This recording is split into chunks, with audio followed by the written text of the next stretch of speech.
कार्यक्रम की मुख्य अतिथि माननीय न्यायमूर्ति श्री जे.के. महेश्वरी साहब,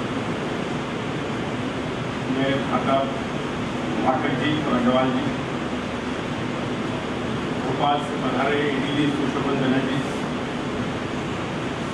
पुस्तक के लेखक स्वनाम धन्य श्री राजेंद्र तिवारी जी और उनका परिवार, आयोजन स्थल के कॉलेज के डायरेक्टर एवं समस्त अथॉरिटी,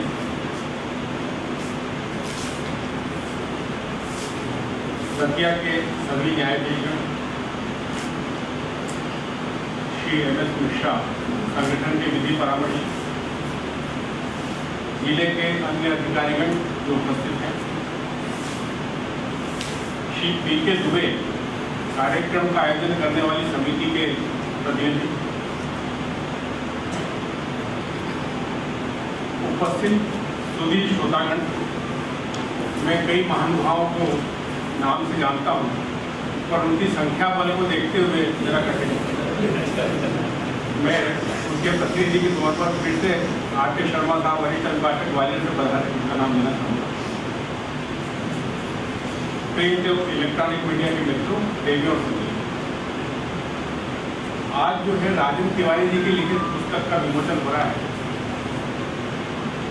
पुस्तक में क्या है ये विशद रूप से तो आप पढ़ के पता करेंगे, उसके बारे में यहाँ बहुत ज़्यादा बताना आवश्यक नहीं। तिवारी जी के बारे में दुबे जी ने काफ़ी विस्तार से बताया, फिर भी मैं थोड़ा सा मेरे लिए आवश्यक है तो बताना चाहूँगा कि तिवारी जी ऐसे परिवार से पैदा हैं जिसे ज्ञान मार्गी धार्मिक कहा जाता है। आपके जो बड़े भाई हैं रामचंद्र तिवारी जी, जिन्हें सब दत्ता कहते हैं, उन्होंने एक समय पर कह दिया कि अब मैं प्रैक्टिस नहीं करूँगा और अपना उन्होंने बाकी का जीवन जो है ईश्वर प्राप्ति में कर दिया।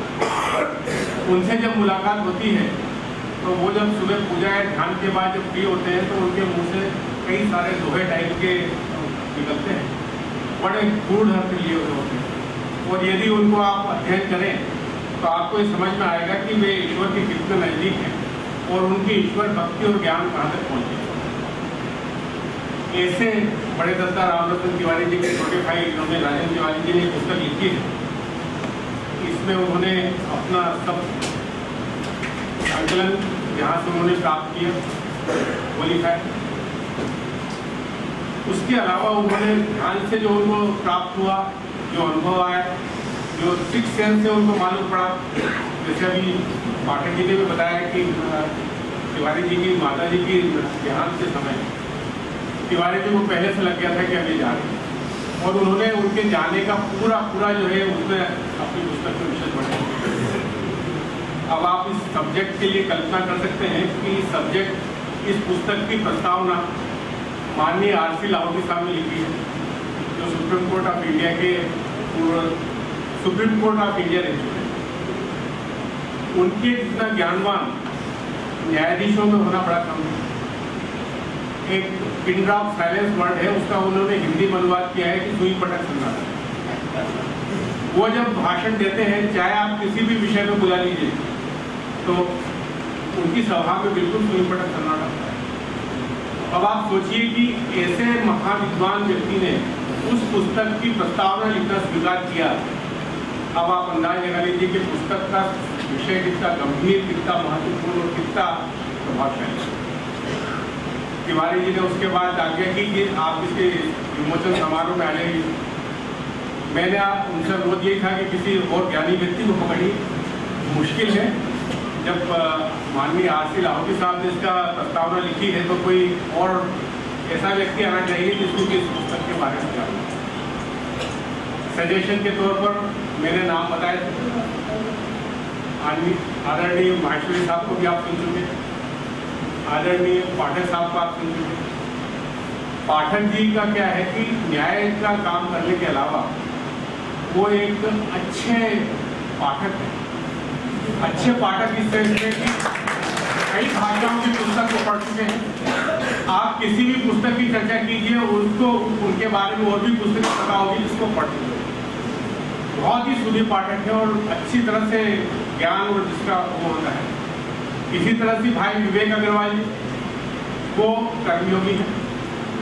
किसी भी मामले में मैं नहीं समझता कि वो भी कोई देरी करते हैं या कोई सुनने के बाद जो है किसी की शक्ल देखकर गलत निर्णय करते। तो ऐसे सारे महानुभाव मिलकर हम लोग आज किसी तरह से जो है किसी बड़े आदमी की कमी पूरी करते रह रहे हैं।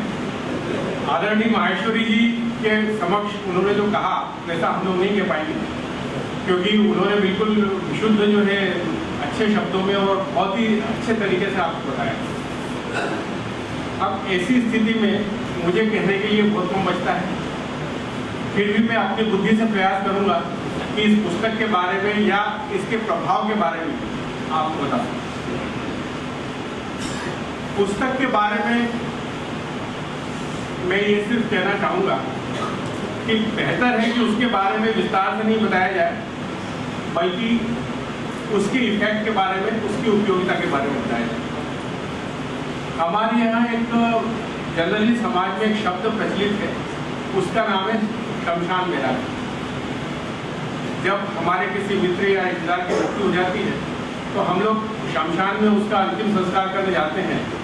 तो वहाँ से लौटने के बाद 2-3 दिन तक आदमी यही सोचता रहता है कि मेरा नंबर है, और इस कारण से वो जो है बड़े सत्कर्म करने में लगा होता है ताकि अच्छी गति मिले और मृत्यु के बाद सब कुछ। पर ये शमशान मेला की इसलिए कहा जाता है कि सिर्फ ये 2-3 दिन का काम होता है, 2-3 दिन के बाद फिर अपने काम में लग गया, फिर वही प्रपंच चालू, फिर वही। तो इसलिए इसको शमशान मेला के कहा गया है। अब आजकल शमशान की क्या स्थिति है, आप जाइए, अच्छा बगीचा होगा, कई सारी वाटिका जैसी बना दी गई, मेरी फॉल में जा रहे हैं, इस तरह का महसूस होता है, और पानी भी सप्लाई कर देगा। वहाँ लोग जो है उधर उनकी अंतिम क्रिया हो रही है, इधर बाकी के सब लोग अपने जो दिन भर की समस्या है, पता नहीं जहाँ की बात जो जिससे बात करनी है, बड़ी मुश्किल से मौका मिला कि अमुक साहब मिल जाए, चलो आज इनसे बात पूरी कर लेते हैं। इस तरह का चलता है और आखिरी में इसका इंतजार करते हैं कि वो 5 टकरी का जो एक फॉर्मेलिटी है वो पूरी करे होगा। तो वो शमशान बैरागी वाली बात अब नहीं आती, कम से कम बड़े शहरों में तो अब नहीं आती। तो ऐसी स्थिति में आपको ये जानने के लिए कि मृत्यु कैसे होती है और उसके बाद क्या होता है, तिवारी जी ने जो है वो लिख के दिया है कि आप जो है किसी की फ्यूनरल में जाएं या नहीं जाएं, आपको सारी चीज़ें घर पे उपलब्ध है, पुस्तक पढ़िए, आपको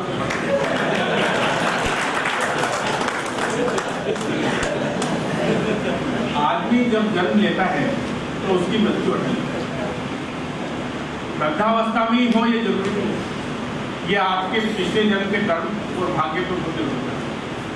भाग्य जो है वो आपके पिछले जन्म के कर्म से निर्धारित होता है। जैसे मैं आपको इसमें कबीरदास जी का एक दोहा कहूँगा, उन्होंने बहुत पहले कहा है, चलती चक्की देखकर दिया कबीरा हुआ, इन दो पाटन के बीच में साबित बचाना। ये उन्होंने मृत्यु के अटल होने को स्थापित किया है कि दुनिया की चक्की चल रही है, जो आया है वो किसके जाएगा, मतलब मृत्यु का। इसी प्रकार से रीतिकाल के कवि ने लिखा है, उसमें 1-2 पंक्ति में उन्होंने बता दिया है कि आपको जिंदगी कैसे जीनी। आए हैं सो जाएंगे राजा रंग फकीर, एक सिंहासन चढ़ी चले एक बंधे जंजीर। ये हम लोगों के कोर्स में बहुत पहले हुआ करती थी जब हम लोग प्राइमरी क्लासेस में थे, परंतु ये जो आखिरी लाइन है कि एक सिंहासन चढ़ी चले एक बंधे जंजीर, इसका अर्थ समझ नहीं आता। अब कुछ कुछ समझ में आने लगा। कोई व्यक्ति जो मृत्यु के समय ऐसा सोचता है कि मैं अब सब अच्छा मैंने कर लिया, मुक्त हो गया और मैंने जितना भी अच्छा कर सकता था कर लिया, तो उसको ऐसी उस समय महसूस होता है कि जैसे वो सिंहासन पर चढ़ के जा रहा है। और एक दूसरा व्यक्ति उसको ये लगता है कि अरे मेरी मृत्यु बहुत जल्दी आ गई, मेरे तो ये काम बच गया, वो काम बच गया, तो वो माया मोह की जंजीरों से बचा हुआ है। ये स्पष्ट उन्होंने कहा है कि मृत्यु के समय की मनस्थिति जो है किस प्रकार से होगा। अब कई दफे हम लोग ये पूछते हैं कि ये अल्पायु में किसी की मृत्यु हो गई या अकाल मृत्यु हो गई, तो ये कहते हैं कि सब ईश्वर का दोष है, या ये सोचते हैं कि ये जो मृत्यु है ये हम उसका समय बदल सकते हैं, तो ऐसा बिल्कुल नहीं। इसके संबंध में आप देखिए, महाराजा दशरथ की मृत्यु हुई और भरत जब पहुंचे अपने ननिहाल से वापस, तो भरत रो रहे हैं। गुरु वशिष्ठ जैसे व्यक्ति जो कि जिन्होंने योग वशिष्ठ लिखा है, जो राम के जमाने की गीता कही जाती है, योग वशिष्ठ। योग वशिष्ठ को समझ पाना अभी भी बड़ा कठिन था। किसी कारण से गीता के तो बहुत सारे मीमांसा के लेखक आपको मिलेंगे, पर योग वशिष्ठ के मीमांसा लेखक जो है आपको बहुत कम मिलेंगे। ऐसे वशिष्ठ जी कह रहे हैं उसको, सुनहु भरत भावी प्रबल बिलखि कहे मुनिनाथ, हानि लाभ जीवन मरण यश अपयश विदिशा। तो ये जीवन और मरण ये सब विधि के हाथ में, परंतु हम इसको कैसे बड़ा छोटा कर सकते हैं, इस पर कर्म का अधिकार तो हमारे पास है। जन्म मृत्यु पर तो किसी का निमंत्रण नहीं है, नियंत्रण भी नहीं है, पर हमें जानना जरूरी है कि मृत्यु के बाद क्या होता है, मृत्यु के बाद कैसे होता है। ये अगर हम जानते हैं तो हम अपकर्म करना छोड़ सकते हैं और अपनी मृत्यु के बाद के जीवन को सार्थक कर सकते हैं। अभी जो पुस्तक में लिखा है उसके बारे में मैं फिर से दोहराऊंगा कि उसके बारे में ज़्यादा नहीं बताना चाहूँगा, क्योंकि आपका पुस्तक पढ़ने का जो वो है आनंद है और उसके से जो ज्ञान की प्राप्ति है वो सब खत्म है। पुस्तक में ये कहा गया है, आत्माओं के बुलाने के बारे में बताया गया है। जैसा कि ऑनरेबल माहेश्वरी साहब ने कहा कि प्लेन सेट के माध्यम से बुलाते हैं, और उन्होंने एक अपना अनुभव बताया, उसी के बारे में मैं बताने वाला था कि कई दफ़े ये होता है कि हम जिस आत्मा को बुलाना चाहते हैं वो नहीं है, और उसकी जगह कोई दुष्ट आत्मा आ जाती है तो वो उल्हा मचा देती है, उसको वापस भेजना मुश्किल हो जाता है। ये क्रिया जो है आजकल बहुत कम हो गई है, पहले जो है इस तरह का कार्य बहुत हुआ करता था। आपकी पुस्तक में एक जगह आया है कि रामकृष्ण परमहंस के एक शिष्य ने अपने गुरु भाई की आत्मा को बुलाया।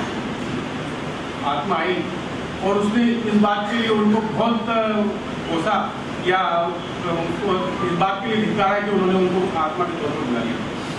सामान्यतः ऐसा कहा जाता है कि जो अच्छी आत्माएं हैं वो धरती पर नहीं भटकती, वो अगर भटकती हैं तो किसी अच्छे कार्य को करने के लिए, या ऐसी आत्माएं जो कि धरती पर होने वाले कार्यों को अधिशासित करती है। अदरवाइज जो आत्माएं धरती पर भटकती हैं और जो इस तरह की बुलाने से जल्दी आ जाती हैं वो थोड़ी सी बुरी आत्मा है।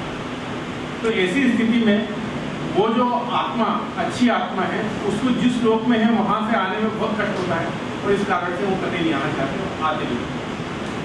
अब आप देखिए कि हमारे यहाँ जो आत्मा वाली बात है ये दूसरे धर्म के लोग नहीं मानते।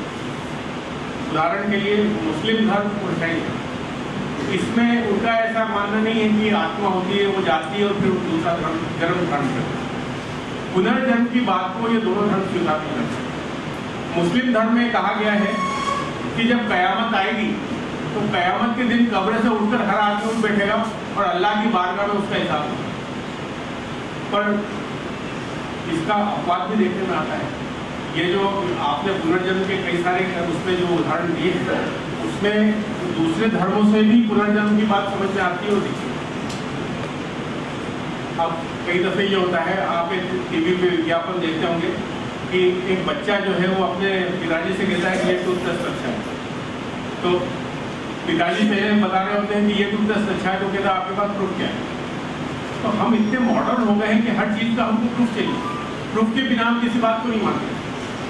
तो इस प्रूफ के संबंध में जो है आपने ढेर सारे एग्जाम्पल दिए, उसका एक सोर्स जो है कल्याण पत्रिका है, जो जिसके 43वें साल में एक अंक प्रकाशित हुआ था, वार्षिक अंक, परलोक और पुनर्जन्म। परलोक और पुनर्जन्म में सिर्फ मृत्यु का उल्लेख नहीं था, उसमें जितनी भी हमारी ये जो बातें होती है, मतलब सिक्स सेंस होती है, कुछ पहले से पता चल जाता है कैसे होता है। मान किसी आदमी के आते समय आप जो है उससे समझ जाते हैं कि अपने मित्र होने लायक नहीं है। ये सब बातों के बारे में उन्होंने उसको वर्णन किया है, वो परामनोविज्ञान।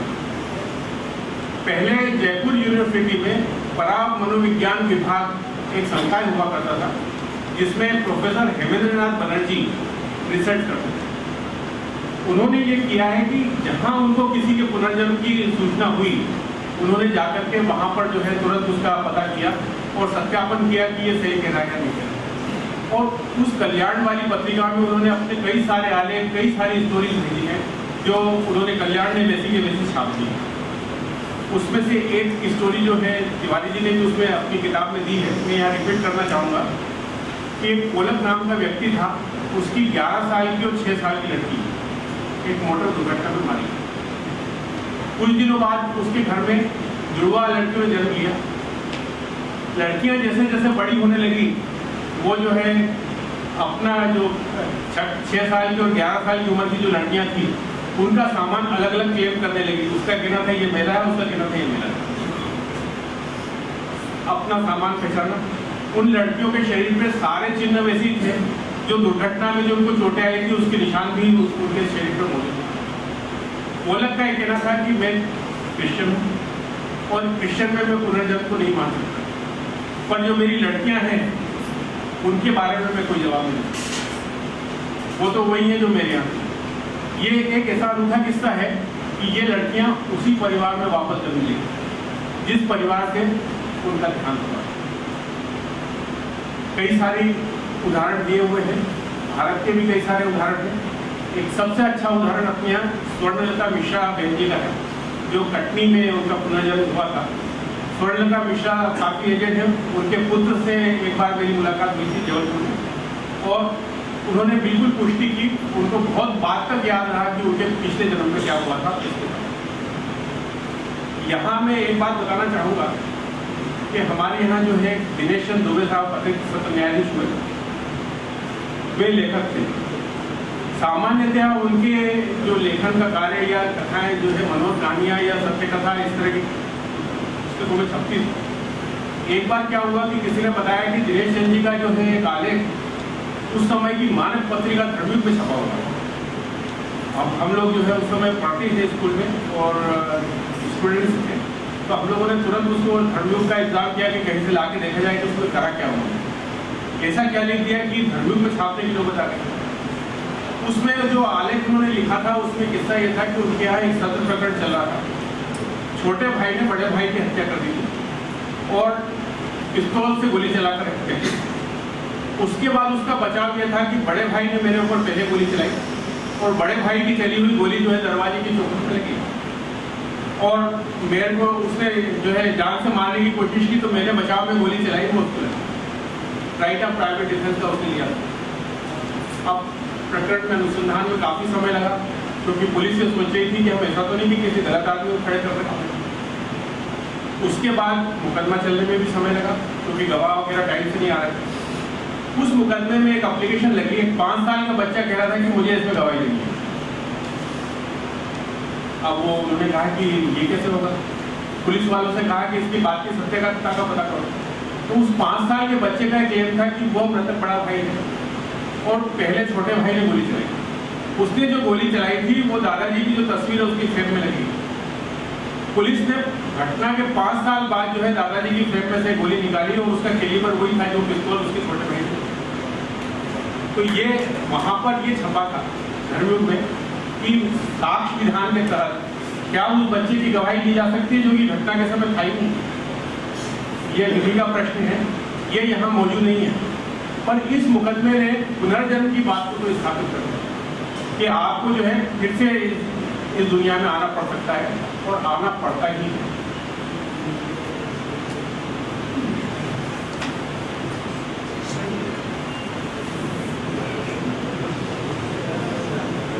हमारा साहित्य जो है वो हम देखें तो कई पुस्तक जो है आपको पुनर्जन्म की कहानियों से जड़ी हुई मिलेगी।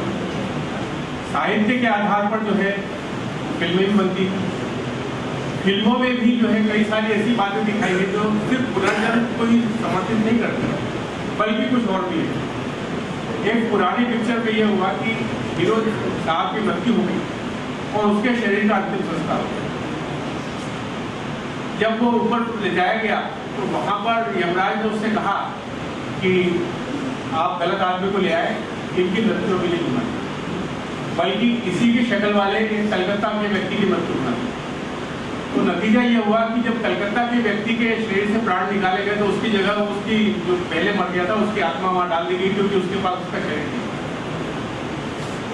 इस तरह की ये जो कहानियाँ हैं ये हमारी साहित्य की रचना कहाँ से आती है? अनुभव है, जानकारी है, स्टोरी है। सारी कल्पना नहीं हो सकती। कोई भी रचना जब की जाती है तो वो कालजयी हो सकती है पर कालातीत नहीं होती। उस जमाने में जो होता है किसी सच्ची घटना से आश्रित होकर के लिखते हैं और उस पर से फिर तो इस तरह की बातें भी हमारे साहित्य में देखने को मिलती हैं। अब उस फिल्म के बारे में थोड़ा सा और मैं कहना चाहूँगा कि उसमें यमराज को बड़े श्रद्धा से और सम्मान के साथ दिखाया गया था। आजकल कई सीरियल ऐसे दिखने में आते हैं जिसमें यमराज को मजाक का विषय बनाया जाता है, जबकि मैं समझता हूँ कि ये लोग ऐसे हैं जो ऐसा सोचते हैं कि हम तो कभी मरेंगे। अदरवाइज यमराज को इस तरह से मजाकी तौर पर दिखाना बड़ा कठिन काम है। उसका कारण ये है कि हम अगर ये देखें कि यमराज का अस्तित्व हमें ग्रंथों में कहाँ से मिलता है। जब शंकराचार्य विदा हुए साउथ से नॉर्थ में आने के लिए, तो उनके लिए एक शब्द आता है प्रस्थान त्रयी। प्रस्थान त्रयी शब्द आता है तो सब लोगों की ये मीमांसा थी कि वो तो अकेले वहाँ से गए, तो ये त्रयी शब्द से क्या मतलब है। तो इसकी बाद में जो संत महात्मा और जो लेखक हैं उन लोगों ने लिखा कि सारे ज्ञान का सार वेद है, 4 वेद हमारे उन ज्ञान का सार है। समय समय पर संत महात्माओं ने इसकी मीमांसा की, इसको संक्षिप्त बनाया, और जो संक्षिप्त बनाने के बाद प्राप्त हुआ वो जो है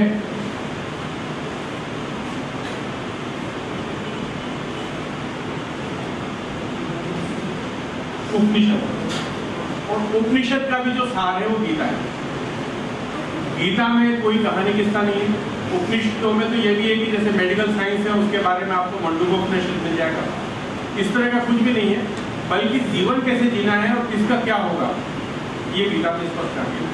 अर्जुन जब कहता है कि मैं इतने सारे लोगों की मृत्यु के लिए जिम्मेदार नहीं बनना चाहता, तो कृष्ण का ये कहना था कि कौन मार रहा है ये तो देखें, ये सब अपनी मृत्यु को प्राप्त हो चुके हैं, तुम तो बस निमित्त हो, मार तो नहीं रहा।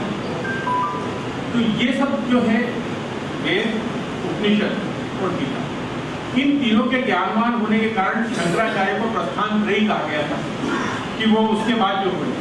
तो इसमें जो उपनिषद आता है उसमें कठोपनिषद। कठोपनिषद में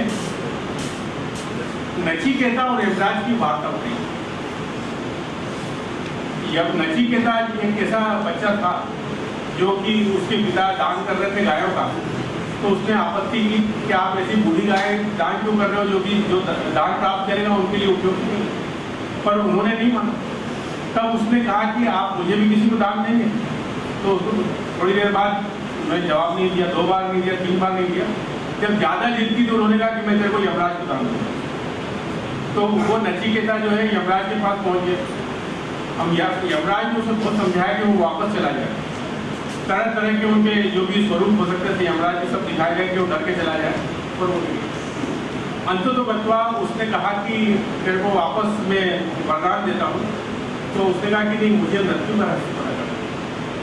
तो जो कठोपनिषद में आया है, जो यमराज और नचिकेता के संवाद है, वो मृत्यु का रहस्य है और वो हर व्यक्ति को जानना चाहिए।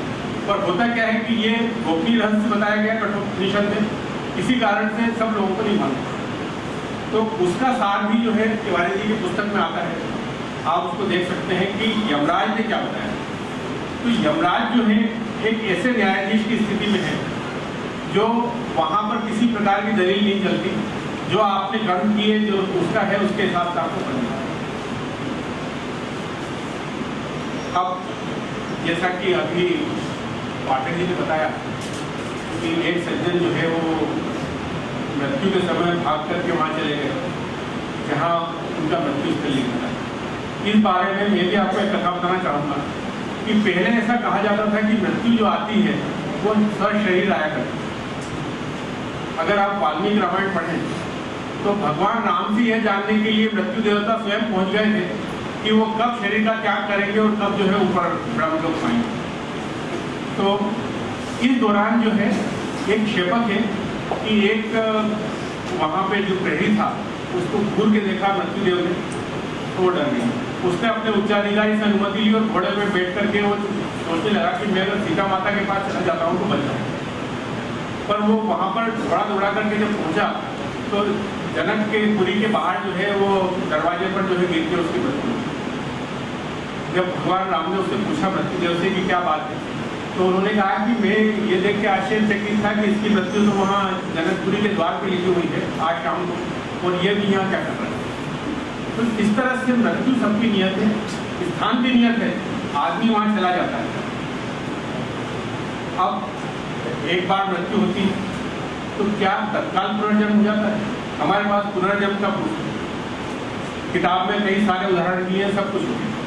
बाकी चीज़ों का हमारे पास प्रूफ नहीं है, पर हमारे को नहीं मानने का भी कोई कारण नहीं है। मृत्यु के बाद जरूरी नहीं है कि आपको तत्काल कोई जन्म मिले, या तत्काल कोई जन्म मिले तो मनुष्य का ही जन्म मिले।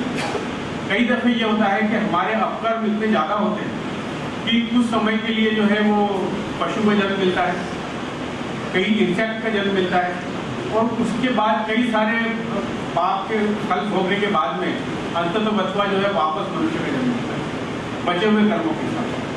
तो सबसे महत्वपूर्ण जो जन्म जन्मांतर की कथा है वो कर्म है, क्योंकि आपका मूल उद्देश्य ये है कि अंततः बचवा इस जीवन को पूरा करके भगवान की प्राप्ति, और वो एक जीवन में नहीं हो सकती। कई जगह ये होता है, एक कहीं पर शास्त्र में लिखा गया था कि एक व्यक्ति जो है वृक्ष पे उल्टा लटक के तपस्या कर रहा था। नारद जी वहाँ से गुजरे तो उन्होंने कहा कि आप मुझे ये बताएं कि मेरी मुक्ति कब हो जाएगी, मोक्ष कब हो जाएगा। तो उन्होंने कहा कि वृक्ष पे जितने पत्ते उतने जन्म लेगा उसके बाद होगा। वो आदमी बड़ा खुश हुआ कि आखिरकार इन्होंने ये तो कहा कि मेरा मोक्ष हो जाएगा। और एक दूसरे व्यक्ति ने उसने पूछा तो नारद जी ने कहा कि 3 जन्मों के बाद तुम्हारी मुक्ति हो जाएगी। तो वो अपने पद से विचलित हो गया कि 3 जन्म फिर लेना पड़ेगा। तो ये क्या है कि जो जन्म जन्मांतर का कार्यक्रम है इसको जानना जरूरी है। हर बार आपको मनुष्य जन्म नहीं मिल सकता। मनुष्य जन्म मिलने का सिर्फ ये फायदा है कि इस जन्म में ही आपको कर्म का अधिकार है, बाकी किसी जन्म में कर्म का अधिकार नहीं। अब जैसा कि तिवारी जी ने अपनी पुस्तक में लिखा है कि एक व्यक्ति अपनी आत्मा को दूसरे शरीर में पहुंचा सकता है। वो जो मैंने फिल्म का उदाहरण दिया वो जो कार्य था उसको परकाया प्रवेश कहते हैं। परकाया प्रवेश कर सकता है, इसका सबसे स्ट्रॉन्गेस्ट उदाहरण ये बताया गया कि शंकराचार्य जब शास्त्रार्थ करने मंडन मिश्र के पास पहुंचे,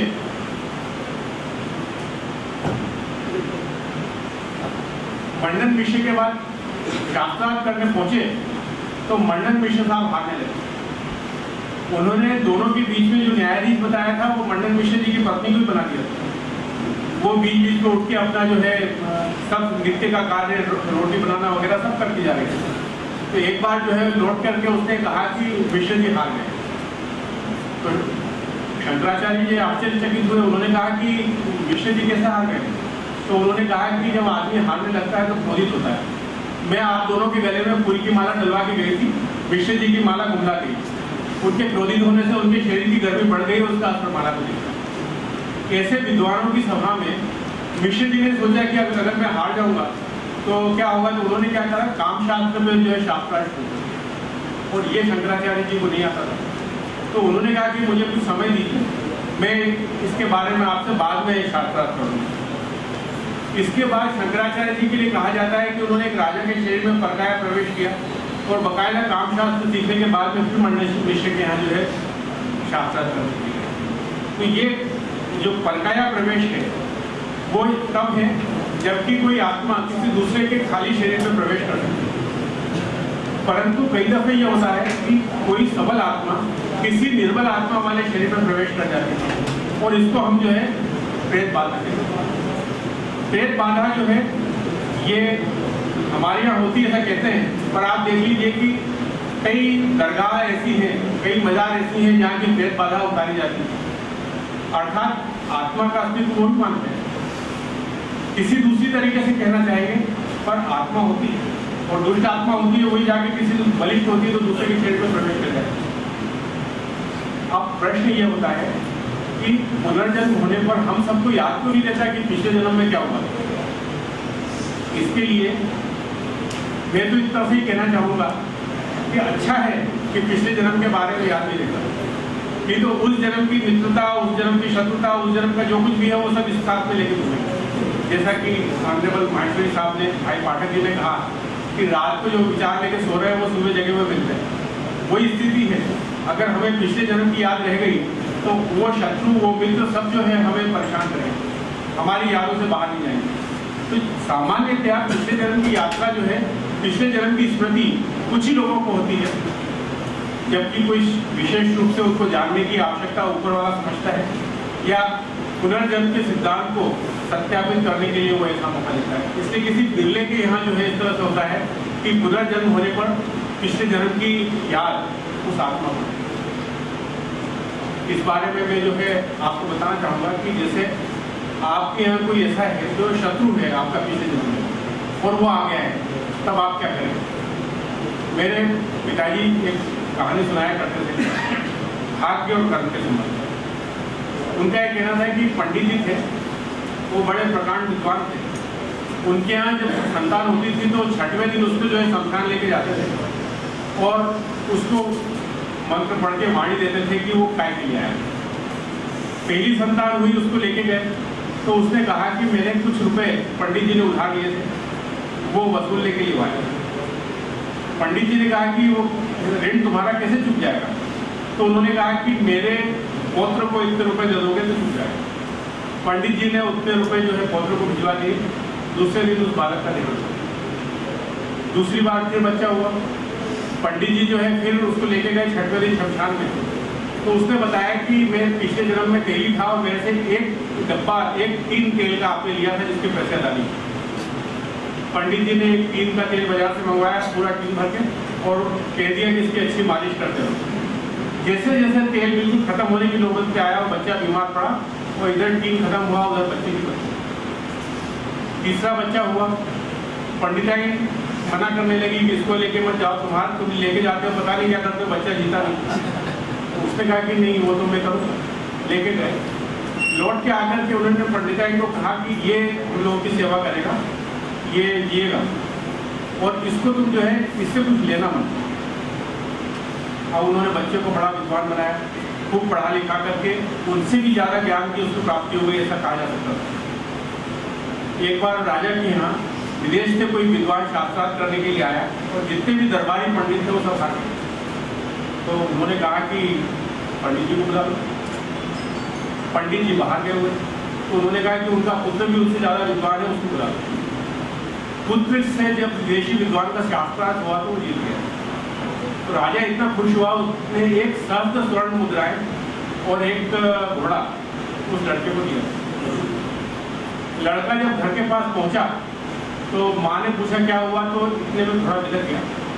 तो ये दोनों हाथ से लगाम पकड़ना चाहता था, तो इसने क्या किया कि जो स्वर्ण मुद्रा की थैली थी वो माता जी को दे दी और दोनों हाथ से लगाम पकड़ने की कोशिश करने लगा। इतने में घोड़े ने उसको फेंक दिया, उसको जमीन फेंक दिया। पंडित जी जब लौट के आए तो उन्होंने कहा ऐसा हो ही नहीं सकता। तो उसने बताया कैसे ही हुआ है।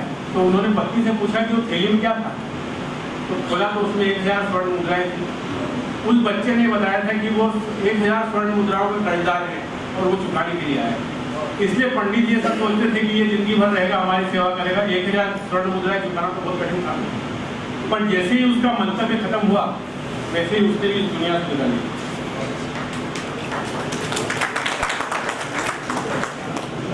कहने का तात्पर्य यह है कि जो आपका पिछला जन्म था और जो पुनर्जन्म हो रहा है उसमें कहीं न कहीं ऋणानुबंध होते हैं।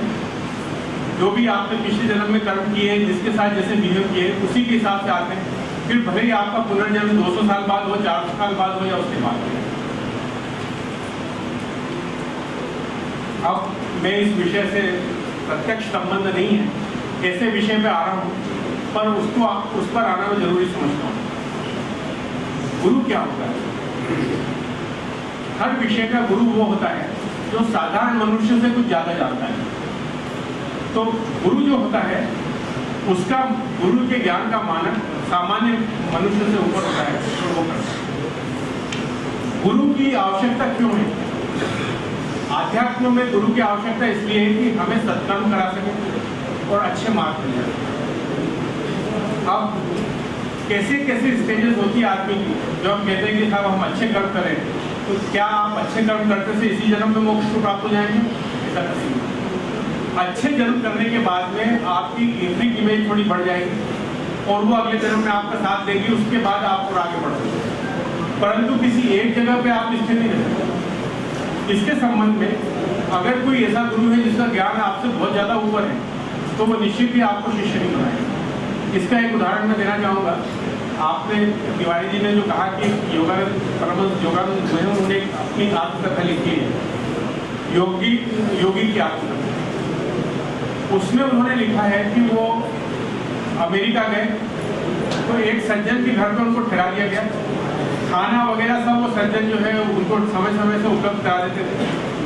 करीब कुछ सप्ताह तक उन सज्जन के घर रहे, ढेरों लोगों ने दीक्षा ली। उसके बाद उनके गुरु ने जब शरीर छोड़ा तो छठी शक्ति से योगानंद जी को पता चल गया था कि गुरु जी शरीर छोड़ने वाले हैं और वो अमेरिका से लौट के भारत वापस। गुरु जी के शरीर छोड़ने के बाद उन्होंने आश्रम में जो भी इंतजाम किया, उसके बाद वो वापस जब लौटे तो उन्होंने सोचा कि अपने भक्तों के लिए मैं कुछ गिफ्ट लेना चाहता हूँ। तो कई सारे अलग अलग भक्त के लिए उसके टेम्परामेंट के हिसाब से भेंट लेके गए। जिसके यहाँ वो ठहरे थे वो उनका दीक्षित भक्त नहीं था, फिर भी उन्होंने सोचा कि मैं इसके यहाँ कई सप्ताह रहा भी सही, खाना भी खाया, सब किया, तो इसको अच्छी गिफ्ट देना चाहिए। तो वो उसके लिए 2 चांदी के गिलास लेके। अब जब सब भक्तों को उन्होंने गिफ्ट दे दी और बाद में खुद ही आखिरी में चांदी के गिलास दिए, जब सब चले गए तब तो इसने पैर पकड़ लिए कि मुझे आप दीक्षा दी। योगानंद ने कहा कि भाई मैं पिछले बार कितने हफ्ते रहा, कई लोगों ने दीक्षा ली तो तुमने दीक्षा का निवेदन नहीं किया, और अब जो है तुम कह रहे हो कि मुझे दीक्षा चाहिए जबकि मैंने अभी प्रवचन शुरू ही नहीं किया। तो उसने कहा कि जब स्वामी विवेकानंद आए थे तो मैंने उनसे निवेदन किया था कि आप मुझे दीक्षा दे दीजिए। तो उन्होंने कहा कि नहीं, मैं तुम्हारा गुरु नहीं हूँ, तुम्हारा गुरु जो है कोई और आएगा। उस व्यक्ति ने कहा कि कौन आएगा मुझे कैसे पता चलेगा? तो उसने कहा कि जो व्यक्ति तुम्हें 2 चांदी के गिलास देगा वो तुम्हारा। अब आप बताइए कि कितनी दूर से अच्छी आत्माएं हैं जिनका स्टैंडर्ड है, उनको कितनी दूर का पता होता है। तो हमें ऐसी अच्छी आत्मा बनने का प्रयास करना है। ये किताब का कुल सार के लिए जनरली क्या होता है कि हर कोई ये सोचता है कि जो कर्म हमने किए अच्छे या बुरे उसको भोगने के लिए आना पड़ता है, और इस जन्म में जो करते हैं उसको जुड़ के और फिर अगले जन्म में जाना पड़ता है। पर क्या है कि जो ईश्वर है उसने कई सारी व्यवस्था ऐसी कर रखी है कि कई लोग ऐसे हैं जो कि दूसरों का जन्म सुधारने के लिए इस दुनिया में आते हैं। रामायण में एक जगह कहा है कि जब जब होए धर्म की हानि, बाढ़े असुर अधम अभिमानी, तब तब धरी प्रभु मनुष्य शरीरा, हरे सदा हो सज्जन। तो इसका उदाहरण हम कैसे देख सकते हैं? इसका उदाहरण जो है स्वामी रामकृष्ण परमहंस और उनके शिष्यों में देखने को मिलता है। स्वामी रामकृष्ण परमहंस जो शुरू में अपने गांव से कलकत्ता लाए गए अपने भाई के साथ, उनके यहाँ इतना ये था कि जो कलकत्ता में एक मंदिर है दक्षिणेश्वर का, काली माई का मंदिर। वो काली माई का मंदिर जो है ढीमरों की रानी ने बनवाया था। जो ढीमर लोग नाव चलाते हैं उनकी रानी ने बनाया था, रानी रासमणी। तो रामकृष्ण परमहंस, जब उनका नाम गदाधर भट्ट था और उनके शिष्य उनके भांजे हृदयनाथ, वो वहाँ पका हुआ खाना नहीं खाते क्योंकि ढीमर रानी के वहाँ का खाना वो नहीं खाते। तो नतीजा ये था कि कच्चा भोजन लेते थे, सीधा करते थे और अपना पका के खाते। कुछ दिनों बाद रामकृष्ण के भाई बीमार पड़े और पूजा का भार रामकृष्ण पे आ गया। कुछ दिन पूजा करते करते रामकृष्ण की ये स्थिति हो गई कि काली माई से आमने सामने बात होने लगी और वो कच्चा खाना लेना उन्होंने बंद कर दिया। वहाँ जो माई का प्रसाद था वो ग्रहण कर दिया। सब जाति का भेद मिट गया, सब कुछ मिट गया।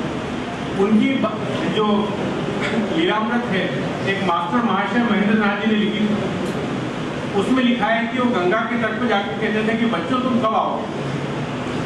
और बाद में उनके ढेर सारे शिष्य आए, वही शिष्य आए जो कि एक हाइट पे थे। सबका आप देख लीजिए कि उनके जितने भी शिष्य थे, चाहे वो राखाल हो, शारदानंद हो या कोई भी हो, सबने धर्म के क्षेत्र में अच्छा काम किया, सेवा के क्षेत्र में अच्छा काम किया।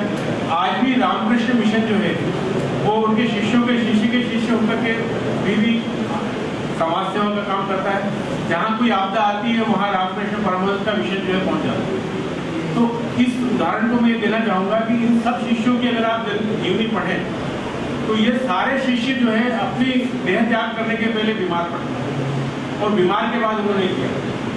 तो रामकृष्ण से एक बार पूछा गया कि आप तो कहते हो कि जो राम था, जो कृष्ण था, वही रामकृष्ण, तो ऐसी स्थिति में आप ये कैसे बीमार हो, कैसे क्या करते हो? तो उन्होंने कोई जवाब नहीं दिया। उनको गले का कैंसर हो गया था और उन्होंने दक्षिणेश्वर छोड़ दिया। एक गाँव में एक तीसरी मंजिल के मकान में और रहे। विवेकानंद जो नरेंद्र कहलाते थे उन पर बड़ी शंका हुई। उन्होंने कहा कि गुरुजी तो कहते थे कि जो राम था, जो कृष्ण था, वही मैं हूँ, तो अब क्यों नहीं कहते? तो अब वो नहा धो के जब गुरुजी को प्रणाम करने गए, उनके चरण छुए तो देखा कि गुरुजी तो मौन लेटे हुए, पर एक बलिष्ठ आवाज उनको सुनाई दी कि जो राम था, जो कृष्ण था, वही राम था। फिर तो वो समझ गए। इस सब का एक उदाहरण जो है वो स्वामी शारदानंद ने एक पुस्तक में लिखा है। उनका कहना है कि हम रामकृष्ण और उनकी टीम, अच्छी आत्माओं की टीम जो है, दुनिया की सेवा के लिए भेजी गई थी और यहाँ पर जो इस जन्म में जो काम करने वाले थे उसके बाद उनका पुनर्जन्म नहीं हुआ। तो जो जिन लोगों ने आके माथा टेका, गुरु होने के नाते उनके पाप, उनके सब जो है उनके चरणों में रह गए। उस पाप को भोगने के लिए उन्होंने आखिरी में सब में बीमारी भोगी और तब जाके चले जाए। यही कारण है कि रामकृष्ण ने भी ईश्वर होते हुए लंबे समय तक जो है गले का कैंसर। तो ऐसी स्थिति में जो ऐसी आत्माएं आती है, वो जो कि जन्म मरण के बंधन से मुक्त है, उनको फिर से जन्म लेने के बावजूद भी जिस उद्देश्य के लिए भेजा गया है उसी उद्देश्य का काम करती है, उसके बाद फिर जन्म मरण से मुक्त हो जाती है। तो हमें अगर कोई इस पुस्तक से मार्गदर्शन लेना है तो वो ये है कि हम भी कुछ ऐसा ही काम करें कि आखिर में जन्म मरण के बंधन से मुक्त हो जाए, या जन्म मरण किसी प्रकार से हो तो वो किसी अच्छे काम के लिए हो और एक ही जन्म के लिए हो।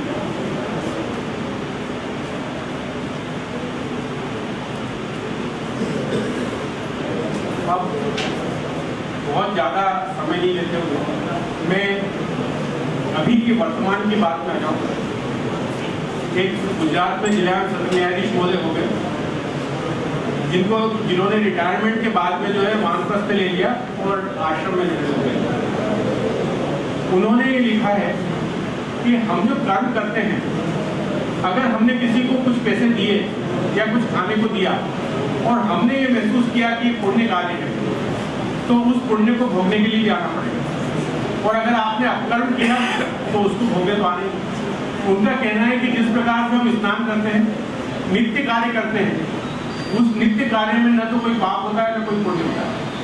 तो ऐसी स्थिति में जो है हमें ऐसा काम करना चाहिए जिससे न तो पाप प्राप्त हो न पुण्य प्राप्त हो। और ऐसा अगर हो जाता है तो निश्चित ही हमारी अगला जन्म जो है इससे काफी ऊपर आ जाएगा। उन्होंने एक एग्जाम्पल लिया कि एक दिन वो मॉर्निंग वॉक पे गए और वहाँ से मॉर्निंग वॉक से जब लौट रहे थे तो उन्होंने देखा कि एक व्यक्ति जो है दूसरे व्यक्ति को चाकू मार रहा था और दौड़ के आया और टकरा के जो है इनसे भाग गया। उसने चाकू नदी में फेंक दिया। अब कुछ दिनों बाद जो है सत्र प्रकरण उनके विचारण के लिए आया तो वो देखकर दंग रह गए कि जो आरोपी था वो व्यक्ति नहीं था जिसने चाकू मारा था, वो दूसरा व्यक्ति। अब उनके सामने विडंबना ये थी कि जो घटना देखी है या तो उसके साक्षी हो जाए और ये कह दें कि इस व्यक्ति ने चाकू नहीं मारा, कोई दूसरा था, और या फिर अगर न्यायाधीश हैं तो साक्षी नहीं बने, जो रिकॉर्ड पर प्रमाण है उसके हिसाब से निर्णय करें। उन्होंने न्यायाधीश बनने में उचित समझा। जब सजा देने लगे उसमें कई सारे चक्षुदर्शी गवाहों ने कहा कि इसी ने चाकू मारा। जब सजा देने लगे तो उन्होंने चैम्बर में उसको बुलाकर पूछा कि भाई तुमने पूरे जन्म में कोई पाप किया है? तो वो आदमी रोने लगा। उसने कहा मैंने 32 मर्डर किए और आज तक नहीं पकड़ा। ऊपर वाले ने उस व्यक्ति को अंततः सजा यह इसी दुनिया में दिलाई।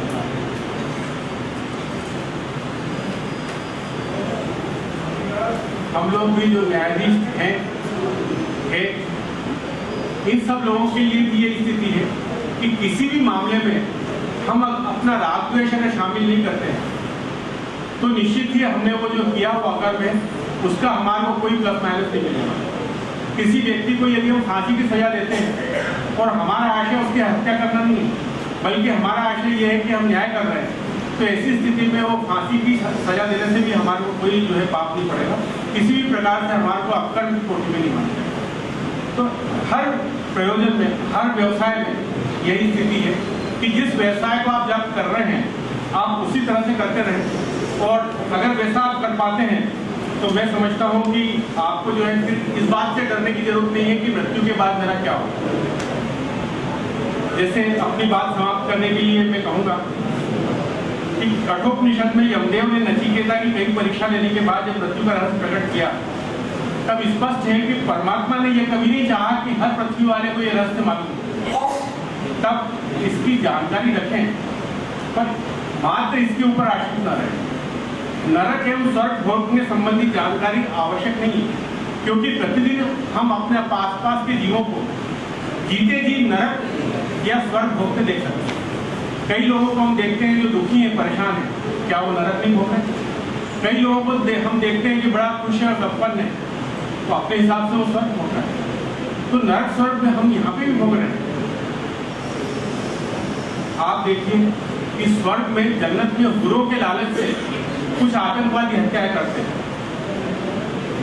और कई दफे कई महिलाओं के पतियों को मार डालते हैं, उन गुरुओं को विधवा करते हैं। क्या ये ठीक है?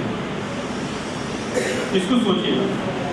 परमात्मा को पाना जीवन का अंतिम उद्देश्य है, और गीता में प्रभु ने स्पष्ट किया है कि इसे तो किसी आत्मा को ऊपर से नीचे आकर स्पष्ट करने की आवश्यकता नहीं है।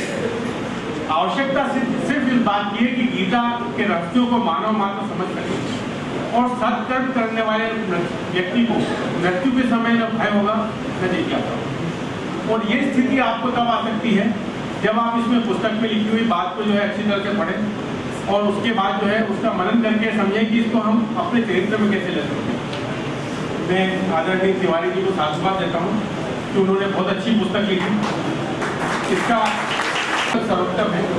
पर इसके बाद भी मैं यही भी कहना चाहूँगा कि यहाँ जो भी आए हैं, इस पुस्तक को पढ़ने के बाद आप तय करें कि आपको कैसे कर्म करने हैं, आपको अगला जीवन जो है कैसा प्राप्त करना है। तिवारी जी ने मुझे यहाँ बुलाया, मैं उसके लिए उनका बहुत बहुत आभारी हूँ। धन्यवाद।